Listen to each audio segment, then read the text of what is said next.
Hey everyone, welcome to Data Millennials. I'm Atul. In this video, we are getting introduced with modules in Python. So Python is one of the most popular programming language because of its vast collection of modules, which makes the work of developer as well as data analysts like us easy, and it saves time from writing the code for a particular task for their program. Python provides various type of modules, which includes Python built-in module and external module. In this video, we are going to discuss about the modules and what are the different type of modules in Python and how we can use them. So let's understand what are Python module first. So a module is basically a Python file that contains the Python executable code, functions, statements, definitions, global variable, and other stuff that is required to make our life easier in our day-to-day programming. Modules are basically used to break down large program into smaller, manageable, and organized section for providing reusability of code. For example, like functions. Let's say there is a Python file named as atul underscore example.py.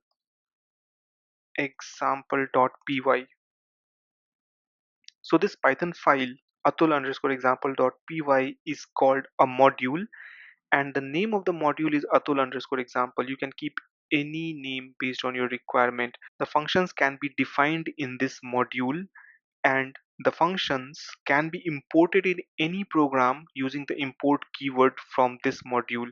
So if I run this cell, then you can see that we have all the available modules in the Python using this help module command. You'll get to know about a lot of module that we are using in our day-to-day programming. And if we talk about how we can use the existing modules, then there are exactly three different approaches to use the existing module in a program.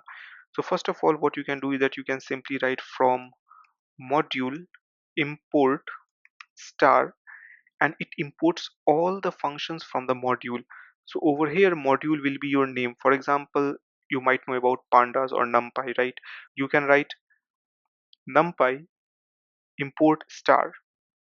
Then similarly, there is another way of importing the module is import and then you put the module name, for example numpy or pandas. So this import everything, and it also imports the module itself as a unit. Now the third and the last approach for importing the module is using this.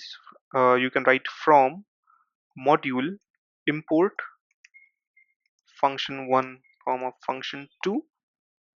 So this would be your module name. Function 1 can be any of the function which you know that you need to import, as well as function 2 can be any function which you want to import. So this third approach basically imports a specific function from a module. So there is a small difference between the first two approach. The first approach imports everything and the second approach imports the module as a unit. Even though in the first approach the user needs to write the name of the module and function, both of them are separate by a dot. In second approach, the function name can be directly written without specifying the name of module. The first approach requires us, the analyst and the programmers, to use the longer qualified name for module, and its limitation is removed by the second approach. Hence, it is better to use the third approach, which I have mentioned over here, for importing the required function only from the module, because if the module is very big, then it is better that we should avoid importing everything, since it makes the program less maintainable. However, in small modules the whole module can be imported. So there are basically two type of module in Python. The first one is built-in module, which you can see over here, and the second one is user-defined module.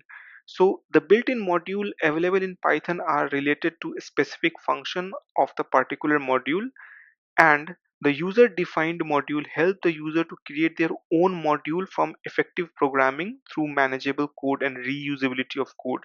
So Python built-in modules are set of libraries that come pre-installed with the Python installation. It will become a tedious task to install all the required module in between the process of development. That's why Python comes with the most used module required. These modules provide a wide range of functionality, from the file operation and system related tasks to mathematical computation and web services. The use of these inbuilt modules simplifies the development process, and as a developer or as an analyst, we can leverage the built-in function and classes for common tasks to provide code reusability and efficiency to our project. So some of the Python built-in module such as OS, sys, math, and datetime we will be using in our next videos. So in this video, our intention was to provide you the details about module, what is module, and how we can import a module.